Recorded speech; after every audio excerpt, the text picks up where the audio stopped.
আসসালামু আলাইকুম। আজকে দেখাবো আমি আমার এক গাছে 3 কালারের মরিচ। দেখেন,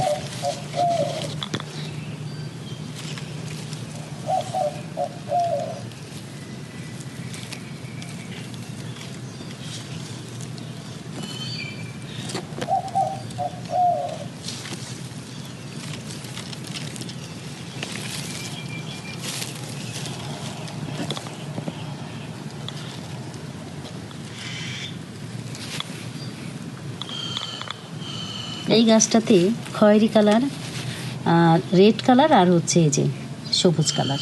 মরিচগুলি এরকম ছোট ছোটই হয় এবং হট চিলি, প্রচুর ঝাল, খেতে খুবই সুঘ্রাণ আসে একটা, আর অনেক ঝাল। তো আমি কিছু এখান থেকে আজকে মরিচ উঠায় নিব, তো ভাবলাম যে একটু আপনাদের সাথে শেয়ার করি। এই তো দোয়া করবেন সবাই। মাশাআল্লাহ, আলহামদুলিল্লাহ। এটা হচ্ছে একটা মেরুন কালার, একটা হচ্ছে রেড, আর একটা হচ্ছে এই যে সবুজ। আল্লাহ হাফিজ।